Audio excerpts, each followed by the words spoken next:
pagbibigay pugay at pagpaparangal sa ating mga kababayang naninindigan at nagpapatunay sa kahalagahan ng katapatan at dangal. Ehemplo. Dan Andrew Cura para sa Ehemplo.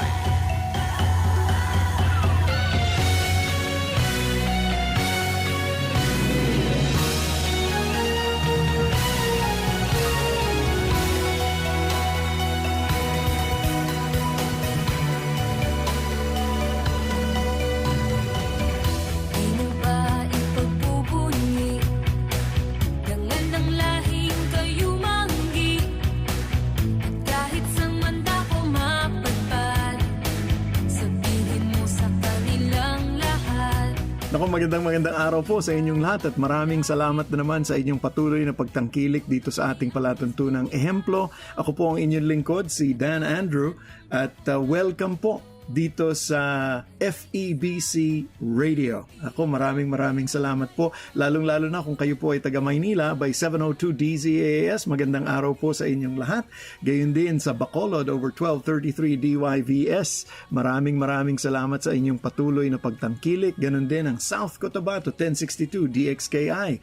Kung kayo naman po ay nandiyan sa Santiago Isabel at nakikinig ngayon by 1143 DZMR sa Cagayan de Oro City 103.3 The New J FM. Maraming salamat sa inyong patuloy na pagtangkilik. Sa Quezon, Palawan naman sa himpilang 106.3 DZRK. Thank you very much for joining us today. At gayon din yung mga nakikinig naman po worldwide through our website. Pwede nyo pong marinig doon sa febc.ph at syempre naman dun sa ating Facebook Live sa 702 DZAS FEBC Radio TV.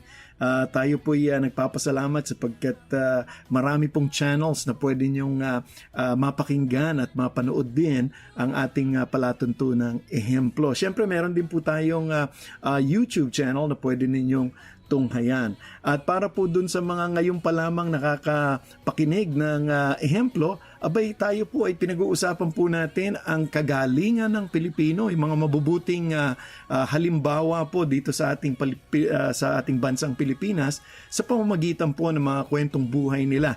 No, maging ito man po ay nasa buhay pamilya, sa media, sa sining, sa entertainment, gobyerno, relihiyon, at sa araw pong ito, abay pag-uusapan po natin ay patungkol sa education. Ako nakakatuwa po pagka po makilala niyo itong ating ehemplo for today. Walang iba kung hindi si Ginoong Edgar Elago. Siya po ang founder ng Project Scholar, Project Adams at ng Kultura Couture. Ba talaga? Kultura Couture. Yeah. Ang Outstanding Young Men Awardee ng 2020. Sa kalagitnaan po ng pandemya, nare-recognize pa rin ang kanyang gawain. Nag-aral po siya ng bachelor's degree in industrial education sa Caraga State University at nag-masters po siya, major in educational management sa St. Joseph Institute of Technology. Kaya tayo po ay nagbibigay pugay sa mga eskwelahan na yan. Siya rin po ay may graduate diploma sa Cultural Education from Xavier University, Ateneo de Cagayan. At siya rin po ay nag-master teacher number 1 from Hagupit National High School, Santiago, Agusan del Norte. At pag-usapan po natin yung just as a description, noong 2011 po, siya po ay nagsimula ng tinatawag na Project Scholar. Ang pakay po nito ay tumulong po sa mga high school graduates na nasa mga mahihirap na tahanan para po makapag-continue sa kanilang college education.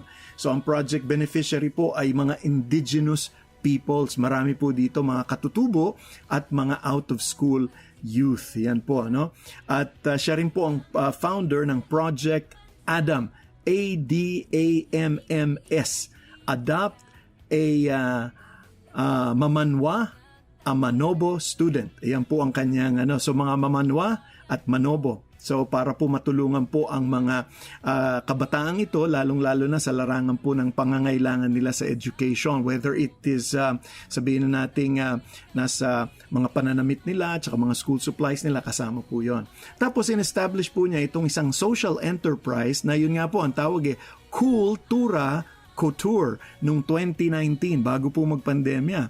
It specializes in the designing and producing of indigenous Filipiniana gowns, barong at saka yung mga kasuotan po natin na ito po ay nag-inspire naman, inspired po ito sa Mamanwa at saka Manobo culture. Alam niyo po, napakaganda po nito Mayroon din pong grupo, ang pangalan nila Habi. Yun naman po ang dinidevelop yung mga tela natin. So ito pong Kultura Couture ay napakaganda kasi po na-enhance yung mga ginagawa po ng ating mga katutubo. Kaya maganda po yan, kasama po sa pag-uusapan natin. And then recipient po siya ng 2017 Metro Bank Foundation Outstanding Filipino Award and the Outstanding Young Men o yung TOIM Awards ng 2020 for Community Development and Education. No, naku, napakaganda po niyan. Kaya wag po kayong bibitiw sapagkat maganda po magiging kwentuhan natin dito sa araw na ito sa ating palatuntunang ehemplo.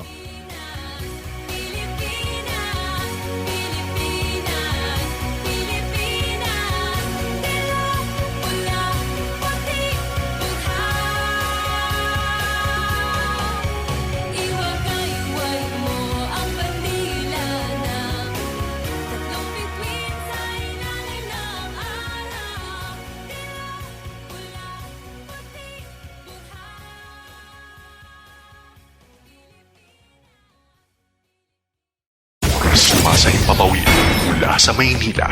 Ito ang Far East Broadcasting Company Philippines. FEBC. Himpilang 702 DZAM. Agapay ng Sambayanan. Kasapi sa KBP, kapisanan ng mga broadcaster ng Pilipinas. Dan Andrew Cura para sa Ehemplo.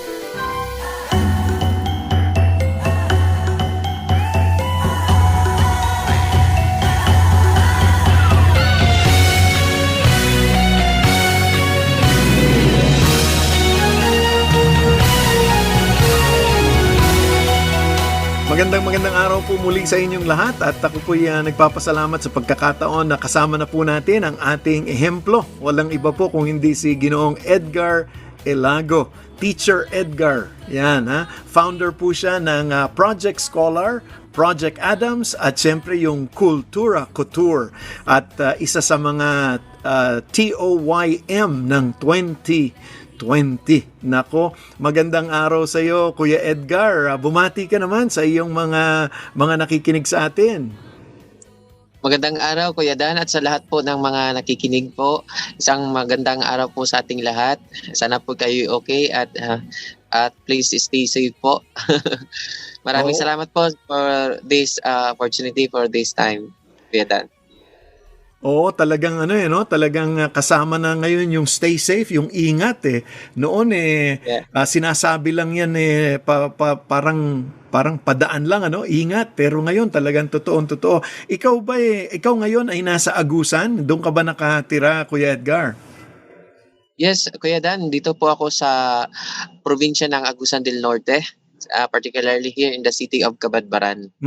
Siguro bago tayo magsimula dun sa main natin, kamusta naman dyan, lalong-lalo na ngayong kapanahunan ng pandemya? How are people coping? And ikaw, kamusta naman ang pamilya mo? Ito, we're doing fine naman sa awa ng Diyos. Laban pa rin tayo sa buhay. Okay. At nagkaroon ba ng mga ng mga adjustments na kailangan gawin, lalong-lalo na in the schooling kasi kayo nagtuturo? Yes, maraming adjustments, major adjustments po, particularly po sa ating trabaho bilang isang public school teacher at sa lahat na lang din po ng mga business sector po dito, lalong-lalo na po sa mga SMEs. Sobrang kawawa po sila ngayon at talagang napakalaking adjustments na ating ginagawa sa kasalukuyan para ang buhay natin ay maipagpatuloy pa rin natin at makatulong pa rin tayo at makapagserbisyo sa ating lipunan sa publiko. Mhm.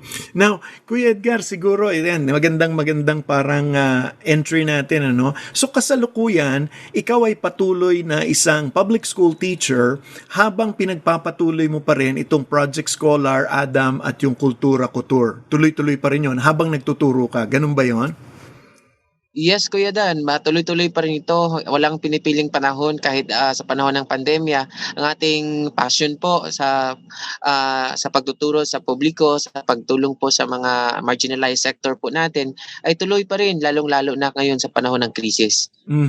Now, na tinitingnan ko po, siyempre, gumawa kami ng research at nakita ko talagang marami sa mga natulungan ninyo na ngayon ay nasa kolehiyo na, yung mga iba ay titulado na, nakapagtapos na rin, at talagang nakakagaang ng kalooban. Ako, lalong-lalo na po sa ating mga tagapakinig, makikita niyo yan sa ating usapan.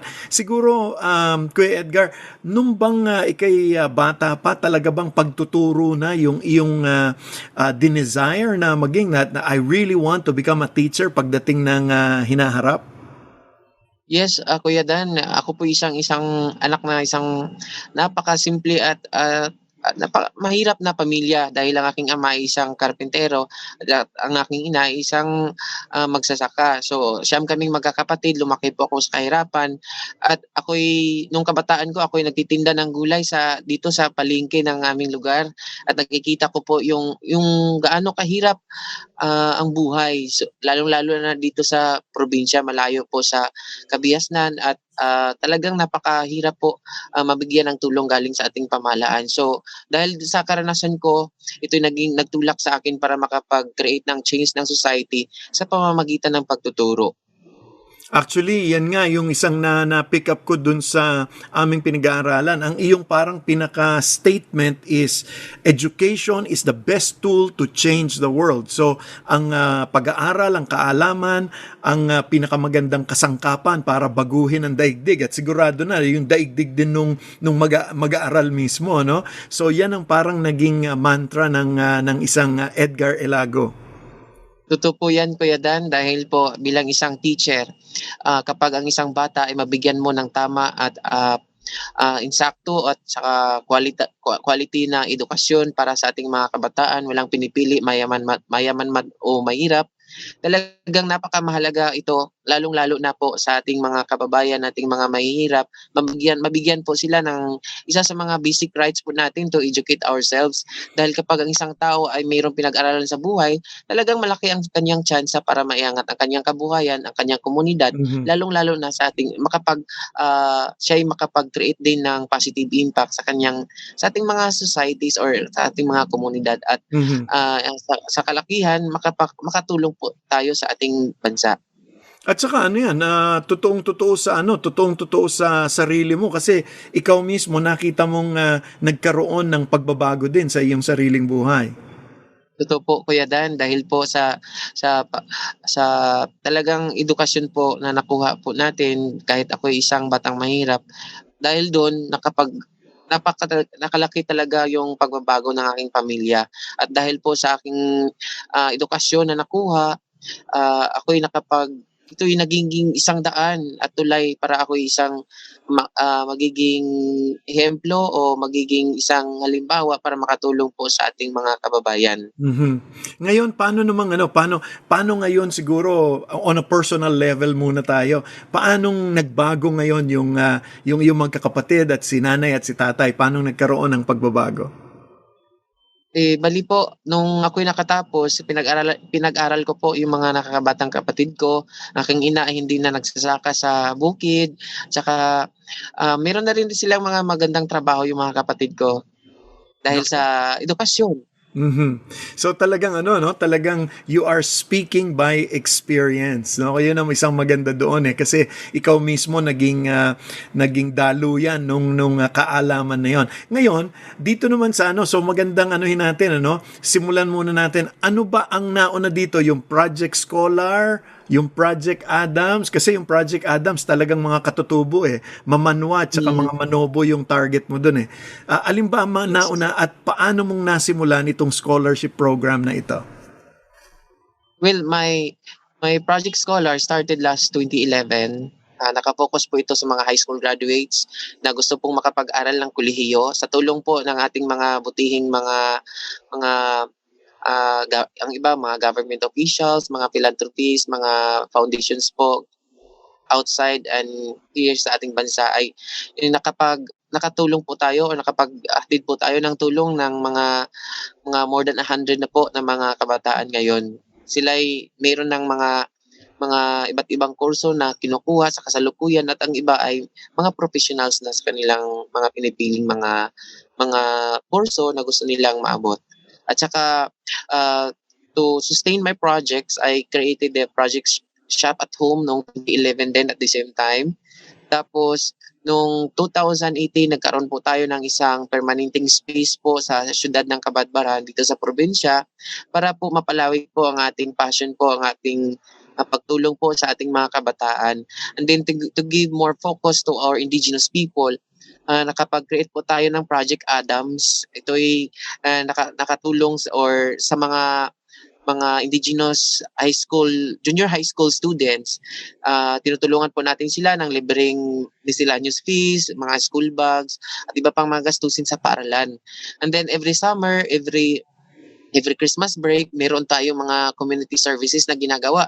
One of those yung Project Native Smile.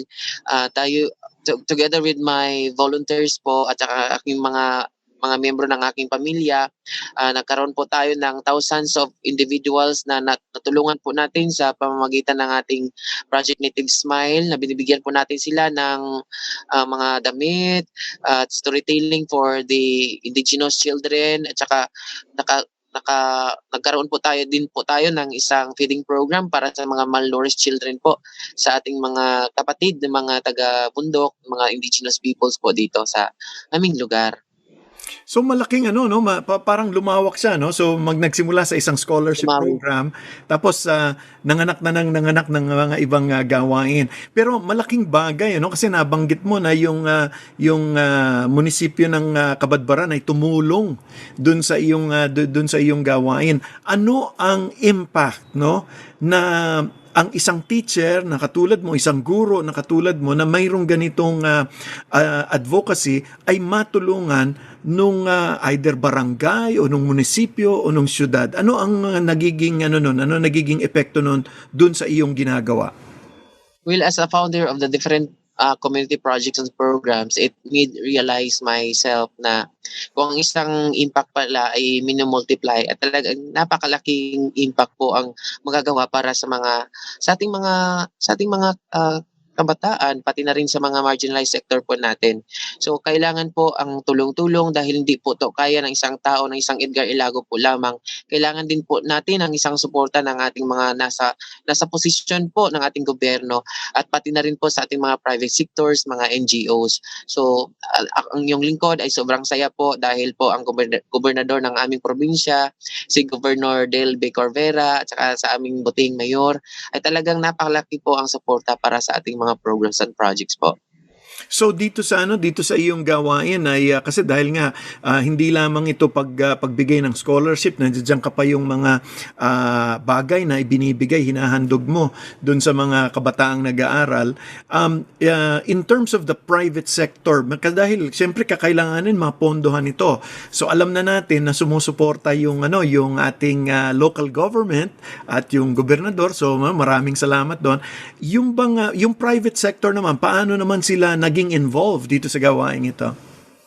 Well, every time na meron kaming mga special programs and projects, lalong-lalo na po pag merong bagyo po dumadaan, lalong-lalo na po dito sa Mindanao, sa aming probinsya, meron pong madalas po ang bagyo na dinadanaanan po ang aming lugar. So pag merong mga ganyan, yung mga calamities, ang ating mga NGOs po ay napakalaking tulong po para po maipatupad ang pagtulong po sa ating mga nangangailangang mga kapitbahay, mga mamamayan na talagang lang po sa buhay, lalong-lalo na sa pandemya at mayroon pang bagyo. So talagang napakalaking tulong po kapag ang isang NGOs o yung mga private sector po natin ay mayroong ambag po para po sa ating mga komunidad po natin. Mhm, mhm. Kasi madami akong nakakausap ng mga NGOs tsaka yung mga ganitong work, no, yung advocacy.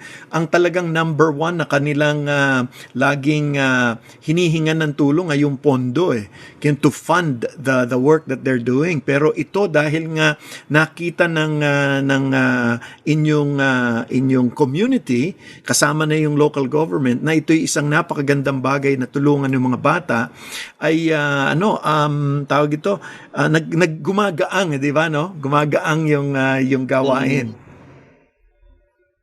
Tama po Kuya Dan. Dahil po sama-sama po ang ating mga kababayan kapag talagang or kapag mayroon pong bayanihan spirit po ay talagang gumagaan po ang isang napaka-imposibleng proyekto. So sa pamamagitan ng pagtulong-tulong, pag-aambag-ambag, na-realize po natin ang ating mission.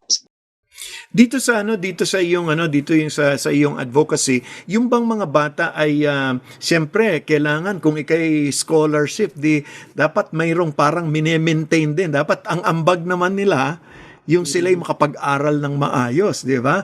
So sila ba ay mayroong parang mine-maintain na grade average at mayroon ba silang dapat ma-submit para ma-maintain nila yung posisyon nila sa Project Scholar? Actually, there is no such parang guideline na dapat ganito ang average mo ngayong semester or ngayong grading period. Sa kanila lang is talagang ginagawa naman po nila ang kanilang tungkulin bilang isang estudyante. Tsaka meron po tayong mga reward system po na ginagawa para po mas maengganyo po sila na mag-aaral. So if ever po magiging honor student sila, meron pong mga additional po na mga bibigay po natin like yung mga bagong damit para po sa kanilang mga graduation day, mga ganun po. Tsaka libreng parang pa-snack, cakes and balloons, mga ganun po. Mga ganun, mga rewards para po para din po ma-encourage sila para na din po sa kanilang mga kinabukasan. So may incentive no? Pero maganda yun kasi dahil nga nakatanggap sila because they're recipients at nakita ko yung ibang mga in-interview ng isang grupo para makita yung effect nung sa mga estudyante. Talagang punong-puno sila na dahil nga sa opportunity na naibigay ng Project Scholar, parang sa kanila na nanggagaling na hindi ko nasasayangin ito. Ay gagamitin ko na para maging maayos yung buhay ko. Kaya ano naman ang pakiramdam ng isang teacher Edgar pagka ganun ako mukhang talagang mahal na mahal ka ng mga estudyante mo Tama po, lalong-lalo po sa public school po, talagang napakahirap po magiging isang masaya dahil po dami pong trabaho.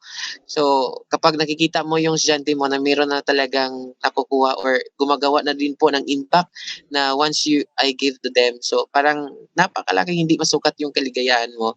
Walang pera na mabibili yung kaligayahan mo kapag nakita mo yung mga estudyante mo na talagang may ambag na sa lipunan. Priceless kumbaga. Oo, talagang priceless. At saka isa pa Kuya Edgar, ang isang nagugulat ako dahil tama ka marami akong mga nakakausap na mga public school teachers, yung iba sa kanila discouraged Kasi dahil parang walang suporta yung gobyerno, ang hirap-hirap, ang dami-daming estudyante. So there's always a challenge, marami silang burden. Pero ikaw, mukhang you took it upon yourself kasi tinignan ko rin yung iyong style ng pagtuturo, mukhang naglagay ka ng mga bagong sangkap doon sa iyong pagtuturo na parang hindi lang nandoon ka sa harap nagle-lecture ka parang may group dynamics yung iyong pagtuturo Ano ba ang mababahagi mo doon sa mga teacher na mga nakikinig sa atin ngayon na baka para gumanda rin yung kanilang resulta sa pagtuturo, kailangan mag-innovate din sila ng mga bagong kakayanan. Ano maibabahagi mo? Totoo po yan, Kuya Dan, dahil po ako ang iyong lingkod ay isang scholar ng National Commission for the Culture and the Arts or NCCA. Pinaparal po ako ng NCCA ng graduate study po ng isang university po dito. So pagbalik ko po sa station po namin, ginagamit ko po ito at sinishare ko po itong kaalaman ko sa integrasyon about the integration of culture and the arts in the daily lesson of the teacher. So as to date, as of now, na nakapagbahagi or tulong or nakabahagi po tayo ng tulong ng more than 1,000 teachers po nationwide dahil ako ay isang speaker po ng mga iba't ibang nationals, culture-based seminars po ng iba't ibang lugar ng ating bansa. So, kapag ang isang teacher ay mayroong kaalaman sa kultura at sining, talagang pwede ito niyang gamitin bilang isang or i-integrate po niya ito sa kanyang lesson araw-araw para at least yung mga estudyante po natin ay makarelate po sa kanilang mga buhay or sa kanilang mga daily lives po dahil lalo-lalo na po sa ating mga yung mga malalayong lugar po kapag ginagamitan po na ito ng isang culture-based education, ang bata ay talagang mas gumagana ang kanyang pag-eskwela or pag-aaral dahil po siya mismo ay nakaka-relate sa lesson. At saka maganda nun, hindi yung kulturang banyaga yung kanyang natututunan. Ang natututunan niya nasa paligid niya kasi nakita ko dun sa isang session mo pinapakita mo pa yung mga katutubong tela nung kanilang Yes. lugar o ito kita niyo yung mga colors. So nagtuturo ka, ginagamit mismo yung kultura na kanilang kinagigisnan at lalo pang nagkakaroon tuloy sila ng excitement dun sa kanilang culture Tama po, Kuya Dan. Dahil po doon, yung mga bata po natin ay talagang mayroon pong sense of belongingness at magkaroon ng pride bilang isang Pilipino. Yan. Nako, kausap po natin ay si Teacher Edgar Elago. Siya po ang nagsimula po ng Project Scholar at ng Project Adams at ng Kultura Couture. Yan po ang mga pag-uusapan natin. Kuya Edgar, yung so okay yung Project Scholar. Ngayon ito'y nanganak, yun naman Project Adam. Ito naman Project Adam ay para dun sa mga manobos at saka mamanwa. Yes. Bakit yung dalawang particular indigenous groups na yon ang iyong naging pakay? Ito ba sila ba ang pinaka masigasig na mga people groups dun sa area ng Agusan? Well, dito po sa amin po, sa lugar po namin, dalawa lang po dito sa banda ng Agusan, eastern part of Agusan, meron lang pong dalawang indigenous group of people. Ito yung mga Mamanwa at saka Manobo. So, talagang meron pong social stigma being an IP po at saka wala po silang confidence na mag-aral dahil po parang iba po or mababa ang tingin sa kanila ng mga ibang tao. So, dahil po sa ating mga programa, mas nagiging confident po sila upang harapin po ang kanilang araw-araw na buhay at gumagana or naganahan po sila sa kanilang pag-aaral dahil nga po sila binibigyan ng importansya. Now, ito namang program na to kasi very clear ang niya, Adams is adopt a Mamanwa and Manobo student, yung mga students. So ibig sabihin, ito'y parang scholarship program din pero ikay nagtatawag ng mag-a-adapt dito sa mga estudyante ito. So meron silang parang, kung kunwari ako mag-a-adapt, meron akong sariling Mamanwa o Manobo student. Ano naman ang magiging relasyon o ano magiging relasyon between the one who is adopting, di ba, and the student? Well, anytime pwede niyang kontakin at saka yung fund po na maaring pwedeng ibigay ng sponsor at saka sa bata ay talagang hindi na po dumadaan po sa akin kasi ayaw ko po noon. Diretso na Okay. po sa bata or sa school. Depende na po kung ano po ang gusto ng sponsor. So, basta lang hindi na dumadaan po sa akin, diretso na po sa bata. At saka talagang mayroon pong parang at the end of the grading period, siya ay magre-report sa kanyang sponsor, tsaka mag-update po sa kanyang buhay para po at least meron silang magandang connection until matapos yung bata.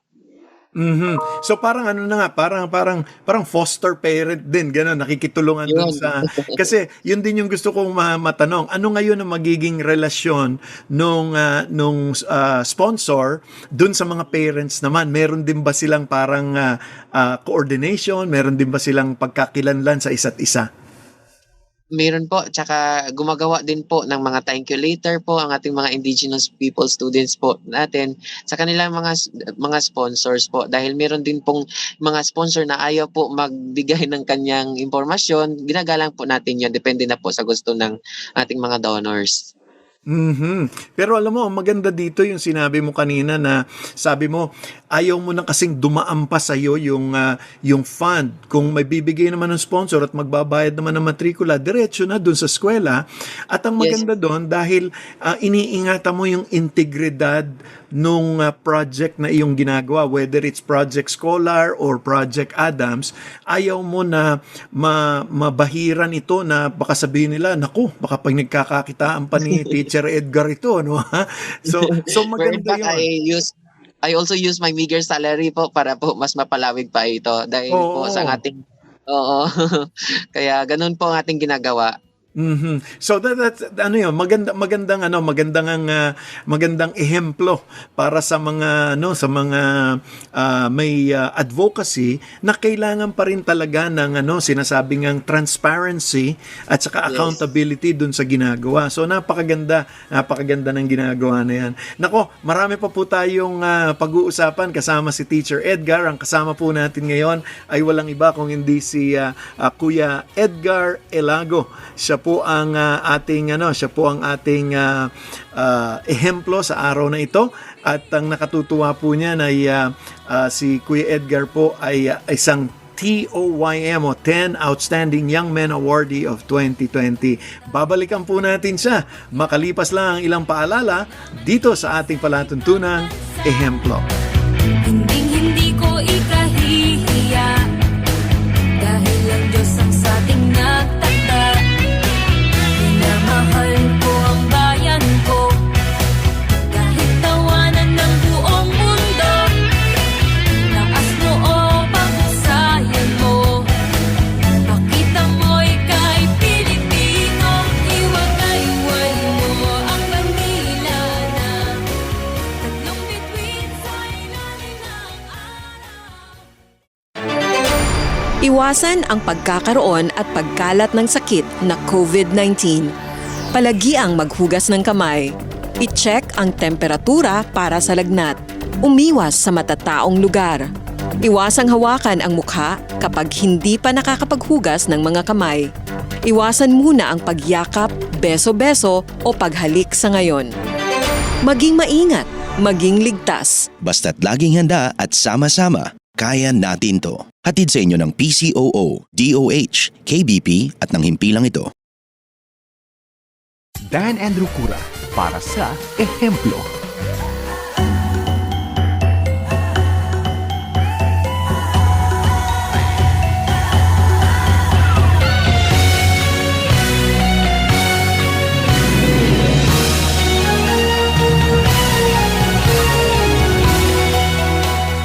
Nagbabalik po tayo ngayon dito sa ating palatuntunang ehemplo at kasama po natin ngayon walang iba kung hindi si Kuya Edgar Elago. Siya po ang founder ng Project Scholar, Project Adams at gayon din isa sa mga 10 Outstanding Young Men of 2020. Sa pagkakataon naman ngayon to, Kuya Edgar, nandiyan na nga, alam na nating meron ng mga produkto yung mga estudyante natin na nakatapos na rin sila. Yung Project Adams, meron ding mga sponsors na ngayon na nagpapatuloy na. Ngayon, mukhang dahil nga dun sa iyong advocacy ng bringing culture into the education, hindi siya hiwalay, mukhang pinasok mo rin itong kultura. So, C-O-O-L, cool, tura, kultura, Yes. couture. So, I would presume ito nga yung mga damit na gawa ng mga katutubo. Tell us something about it at bakit nabuhay naman itong, ano naman tong aspeto na ito ng iyong advocacy? Actually, the purpose of Cultura Couture is the main purpose of that is to give or to sustain yung mga naunang proyekto po natin. And then aside from that, isa sa mga impact po din nito ay yung makapag-help po tayo para ma-preserve po ang aming local culture. And then another is to give employment, lalong-lalo na po para po sa ating mga kabataang walang trabaho, yung mga parents po yung mga mothers po na wala pong trabaho, nakapagbigay po tayo ng trabaho po para sa kanila dahil po sa ating social enterprise na Cultura Couture, nakapag-employ po tayo ng 20 employees po, and then yung mga products po namin ay ginagamit na po ng mga different national and international events po at nakapag-create po na din po tayo ng mga iba't ibang mga produkto na niluluwas na din po sa ibang bansa. Now, dun sa siyempre pagka ganyan it's already sabi nga, it's a enterprise na nga, social enterprise, no? So, paano mo ngayon minamanage? Kasi sabi mo, ikay patuloy pa rin nagtuturo. Paano yung distribution? Siyempre, yung marketing? Naku, medyo lumalaki na. Sino naman ang nag-aasikaso noon, Kuya Edgar? Meron po tayong manager po ng shop po natin. Meron po din po tayo ng mga tauhan na naka-in-charge sa iba't ibang events. Yung in-charge ng marketing po natin, meron din. Tsaka kapag wala po akong trabaho, lalong-lalo ngayon po ay work from home po tayo.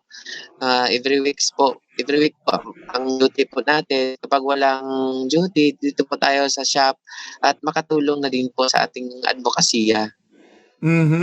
So talagang eventually you really had to create Management. create the arrangements already ng network, parang ganon. At dito ba sa ganitong pamamaraan ay mayroon din bang nagiging sabihin na nating involvement ang local government? Sila ba'y tumutulong din ngayon sa pag-promote, pag-distribute? Kasi siyempre ang napopromote yung kultura ng agusan. Totoo po yan, Kuya Dan, dahil po tinutulungan po tayo. Kami po ay napakasaya po dahil po napaka-supportive po ang aming lokal na opisyal. Tinutulungan po para mai-promote po ang aming mga produkto at saka every time mayroon pong event, yung mga araw ng kumbaga founding anniversary ng isang munisipyo, ini-endorse po ang aming social enterprise at kinukuha po na kami po nagiging priority po ng iba't ibang mga events po dito. And sabi mo nga, yung kinikita dito sa mga produktong ito, abay bumabalik naman dun sa scholarship program na Yes. yung ginagawa. And then with the approval of the different datos here in the different tribal communities, tayo po ay nakapag-give back to the community where they really yung deserve po talaga nila yon dahil sa kanila po yung kultura. Tsaka sobrang saya naman po nila dahil po talagang yung kultura po ng ating mga indigenous community ay napaka-halaga po sa pag-unlad ng ating bansa din. Tsaka mayaman napakayaman nung ating indigenous culture napakaganda, napakamakulay. Tapos ang problema nga kasi nga nasasanay tayo dun sa mga gawang banyaga, kaya yun ang laging nakikita, pero actually yung tawag ito, kung gagawin siyang mga kasuotan, gagamitin, napakaganda And parang ang nakikita ko din, at siguro you can comment on this kung tama nga yung aking pananaw, kasi parang ang nakikita ko masigasig at nag-i-improve lalo yung advocacy mo, which started with a scholarship, dahil kung maayos ang pagpapatakbo, parang natural yung mga susuporta sa'yo Pag nakikita nilang, gumaganda, now pati ngayon yung mga dato, yung mga head ng mga indigenous peoples, tumutulong na rin. So it really has something to do with yung pagpapatakbo na gawing maayos ang paglakad, ang kalakaran nung iyong programa. Bago po natin, Kuya Dan, ma-finalize yung isang produkto, mayroon po kaming mga tinatawag na consultations to the different datos. Mga assistance din po para po sa mga monthly meetings ng mga different tribal datos, umaattend po tayo para po makapag-update po tayo ng ating social enterprise at saka meron din po consultation to the different datos para po ma-preserve po talaga, nandun pa rin po yung kultura, hindi mawawala po sa mga produktong ginagawa po natin. Now, siguro gusto kong siguro I will shift a bit kasi nakita na natin na very effective yung iyong sinimulan na scholarship at parang to prove a point, napakita mo na may pruweba na, no? May ebidensya na, sabi nga nila, na ang education, malaki ang pagbabago na maibibigay. Hindi lang dun sa individual, kung hindi lumalawak ito dun sa community, at ngayon dun sa larger community ng people group ng isang bayan at ng isang probinsya. Ano, napakaganda. Ngayon, siguro ang isang unang tanong ko, ano naman ang nakikita mong naging balakid o pinakamalaking hamon or hurdle, problem na nakaharap ng isang Edgar Elago nung iyong linalatag itong mga planong ito? Well, unang-una, isa sa mga challenges po na kinakaharap po natin ay yung mga parang misinterpretation to the community, yung the other side of the politics, mga ganon, yung ibang mga ano natin, yung mga tao po na nasa bundok, yung may mga prinsipyo mga tao na mundok. So baka po ma-misinterpret at saka sa government side po din po natin. So napakalaking hamon po 'yan dahil maaaring pong ma-misinterpret po nila at baka ma-red tag po tayo. Ano ba to? Parang nami-misinterpret na what? Parang you are taking advantage nung mga katutubo, ganon? Yes po, yun po. So I am very happy naman po na very supportive din po sila. At saka sa ngayon, dahil po nakikita po nila na maganda po ang ginagawa at layunin ng aming mga programa, sila na din po mismo, marami na din po ang nagsusuporta ng aming mga proyekto po. I see. Oh, at saka sa palagay ko, kahit na yung mga sabihin na nating nagre-rebelde sa pamahalaan na nasa kabundukan, kung sila man ay makatikim ng tulong, sila mismo magbabago na ang isip nila. Baka sila mismo wag na natin tong gawin kasi meron tayong pwedeng gawin na mas maganda pa para sa ating pamilya. Tama po, opo. At saka sa gobyerno, baka din po ma-misinterpret, ganun po. So yun po, sobrang saya din po natin dahil po sa tagal po ng ating aking ginagawa sa mga proyektong ito, talagang dumarami po ang nagsusuporta. Now, ito naman ang gusto kong matanong, ano? Kasi may mga nakikinig tayo at para po sa ating mga tagapakinig, ang kausap natin po ay walang iba kundi si Teacher Edgar Elago, ang nagsimula po ng Project Scholar at Project Adams at ng Kultura Couture dyan sa Agusan at ngayon ay nakikilala na at nakakatulong na. Kuya Edgar, sa iyong palagay, kung dun sa mga nakikinig natin, gusto nilang magsimula ng isang advocacy, gusto nilang tumulong, whether it be in education or itong kunwari social enterprise, ano ba ang kailangang value? Ano ba ang isang pamantayan? Ano ba ang mga gauge natin para pwede silang magsimula? Nakagaya mo, nagsimula ka rin sa hirap pero naitaguyod mo na magbigay ng ganitong klaseng tulong. Anong klaseng mga values ang kakailanganin ng isang tao? Well, ang unang-una ay talagang mayroong patriotism, pagmamahal sa pagkipagkapwa-tao, tsaka dapat meron po tayong magandang damdamin na handang tumulong sa iba na walang inihinging kapalit. So dapat balikan mo ang yung mga experience sa buhay, yung mga nakaraan mo at gamitin mo ito para makatulong ka para ang yung mga naranasan dati ay hindi na maranasan ng ibang mga bata dahil po hindi biro po mangarap ang isang batang mahirap.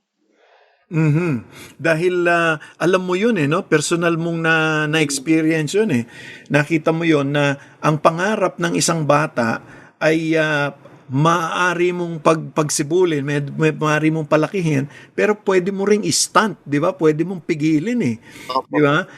Pagka ganun, kunwari meron kang nakikita dun sa mga iyong mga scholar at sa iyong yung mga batang nagsisimula pa lamang, paano mo silang nailalabas dun sa ganung pag-iisip kung lalo na kung medyo sila'y nadiin na mahirap ka, wala ka ng kahihinatnan sa buhay. Anong ginagawa ninyo? Well, nagbibigay po tayo ng advice po sa ating mga kabataan at saka ini-example ko po ang aking sarili sa kanila. Dahil nga, then realize na talagang kapag yung isang bata ay mahirap, ay talagang hindi ito katapusan ng kanyang buhay. Mhm. Gawin niya itong inspirasyon para angat siya sa hinaharap at makatulong din po sa mga batang gaya nila din dati. Paano po yung mga magulang nila? Opo. Tinatawag din po natin ang atensyon ng mga magulang ng mga bata, lalong-lalo na po sa mga recipients po ng ating proyekto. Meron kami mga regular meetings po, tsaka nagbibigay din po tayo ng mga ayuda para sa kanila. Hindi lamang po mga bata ang binibigyan po natin. Nagbibigay din po tayo ng yung mga pamaskong handog para sa mga ina, sa mga ama, tsaka yung pang Noche Buenas ng buong pamilya. Ganun po. At saka pag birthday ng isang recipient, kapag pag mayroon tayong mga extra fund, binibigyan po natin yung mga batang yon. Tsaka talagang napakasaya nila. Lalong-lalo na pag Pasko, pag New Year, binibigyan po natin ng ayuda para sa buong pamilya.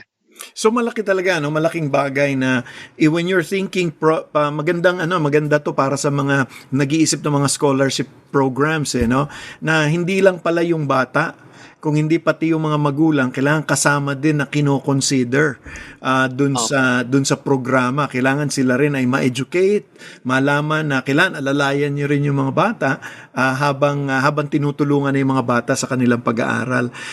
Dito ba? Yeah, go ahead. Opo. Marami din pong mga magulang na talagang medyo sabihin na natin medyo walang masyadong alam pa sa buhay, lalong-lalo na po sa health po ng mga anak, para sa kanyang mga anak. Binibigyan po natin sila ng tamang edukasyon, yung tamang pagsisipilyo, yung mga basic po para po sa kanilang mga anak. Now, ikaw ba, Kuya Edgar, dahil mukhang nakikita ko parang ito na ang buhay ni Edgar Ilago. Meron pa ba kayong inaasam-asam o meron pa ba kayong mga bagong project na gustong maabot, o talagang ang pagtuturo ay sabi nga nila ay dumadaloy na sa iyong mga ugat? Habang may buhay po tayo, hindi po tayo titigil para makapagbigay po tayo ng edukasyon, lalo na po sa mga mahihirap. Tsaka sa akin ngayon, wala na po akong hinihinging iba, kundi yung mga anak po katulad ng Edgar Ilago.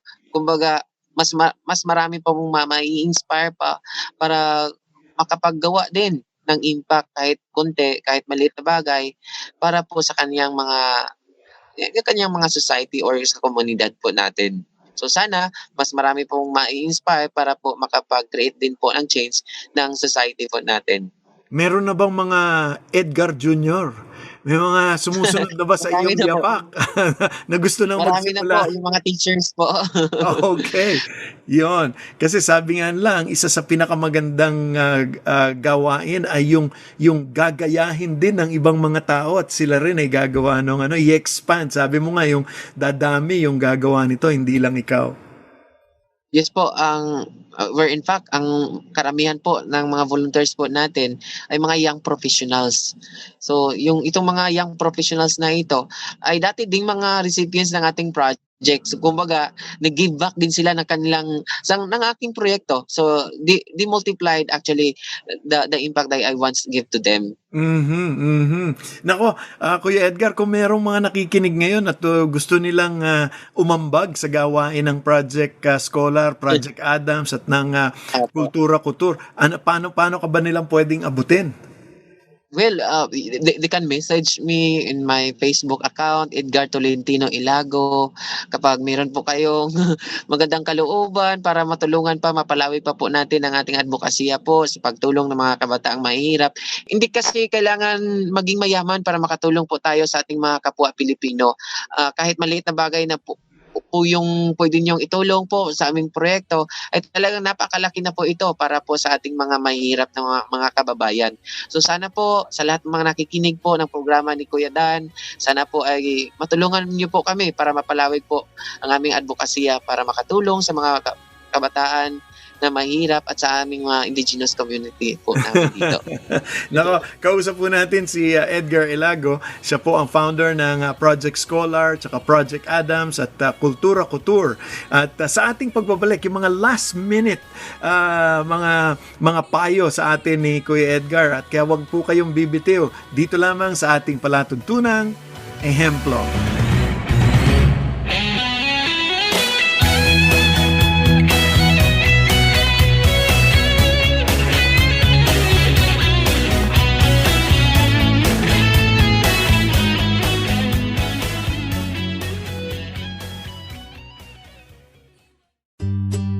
Simbahan sa Radyo, online services, hatid ng inyong FEBC Radio. Alas 8 ng umaga hanggang alas 9 ng umaga, pananambahan. Alas 10 hanggang alas 11 ng umaga, English service. Alas 12:30 hanggang alauna:30 ng hapon, Chinese service. Alas 2 hanggang alas 3 ng hapon, English service. Alas 3 hanggang alas 4 ng hapon, Tagalog service. Simbahan sa Radyo, hatid ng 702 DZAS, FEBC, Radyo TV.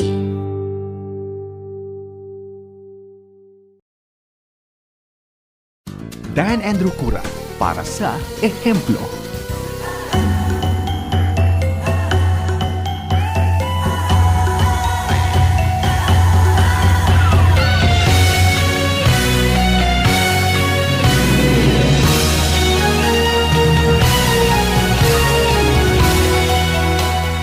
Tayo po ay nagbabalik pa rin ngayon sa ating palatuntunang ehemplo dito sa ating last segment ngayon. Kasama pa rin natin ang ating teacher Edgar Elago, founder ng Project Scholar, Project Adams at ng Kultura Couture at 10 outstanding young men. One of the 10 outstanding young men ng 2020 sa gitna ng pandemya. Tuloy ang awarding, kaya napakaganda. Kuya Edgar, dito sa ating programa, meron kaming one last question na tinatanong at dito tayo magtatapos, no? At marami ka nang na-inspire sa mga tagapakinig natin, kaya kami gagamitin na natin tong last question na ito. So take your time at lalong-lalo na para sa mga kabataan, no? Sabi mo nga yung mga susunod na henerasyon kailangan na magpatuloy din sila sa mga gawain tulad nito. Paano nga ba maging isang ehemplo sa panahon natin ngayon? Naku, lalong-lalo pa na ngayong very unsure because of this pandemic. Paano nga ba maging isang huwaran, example para sa ating mga kabataan sa araw o sa panahon ngayon? Well, ang pagiging isang huwaran ay talagang hindi kinakailangan na paramihan ng mga natulungan. Para sa akin po, ang isang pagiging huwaran o ehemplo ng mga kabataan ay yung mayroong pong bukal, yung willingness to help others, lalo na po sa ating mga kababayan po natin sa panahon ng pandemya, sa krisis na ating kinakaharap. Siya ay isang magiging ehemplo kapag siya ay nakatulong na walang hinihinging kapalit, mahirap man o mayaman, lahat tayo ay mayroong maiambag sa ating lipunan. So, sana po ay magkakaroon po tayo ng isang napakagandang programa, lalong-lalo sa panahon natin ngayon, sa pandemic na ito. Gawin po natin itong isang opportunity to help other people, lalong-lalo na po sa ating mga marginalized sector. Tayo po ay magtulong-tulong dahil po sa pamamagitan ng pagkipagtulungan, walang imposible po. Lahat ng klaseng dilobyo or calamities ay kayang-kayang lampasan dahil tayo ay Pilipino, iba po tayo. Yun, nako, napaganda. Totoo nga naman, mga Pilipino, talagang we are very resilient at talaga naman babangon pa rin tayo.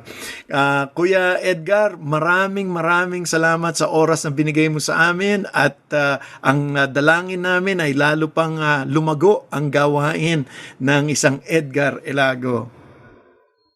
Maraming salamat po. Maraming salamat po sa inyo, Kuya Dan. Yan, nako. Thank you again sa oras na binigay mo sa amin.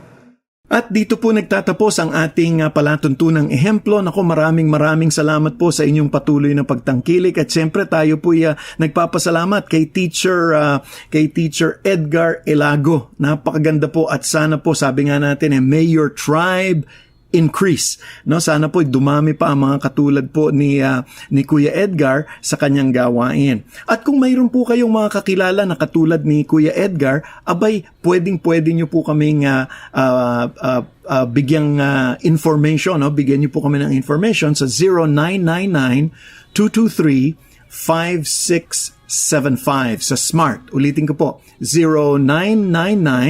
0999-223-5675. At sa Globe naman po, 0916-296-6620. Maimportante po yan para naman makilala natin, o pwede rin po kayo mag-post sa ating fan page natin, no? Sa Ehemplo FEBC Radio. Importante po yan. Kaya naku, maraming salamat po sa inyong patuloy na pagtangkilik. Sana po tayo'y maging magandang ehemplo po sa ating bayan. At tayo po ay nagpapasalamat muli sa ating production assistant si Arwel Mendoza at ang ating team sa DZAS at sa Radio TV para po mabuo ito. At tulad po ng dati, ako po ang inyong lingkod, si Dan Andrew, na laging nagpapaalala po sa inyo, saan man, kailanman at kahit sa maliit na paraan, maging isang mabuting ehemplo ka, kaibigan. Magandang araw po sa inyong lahat.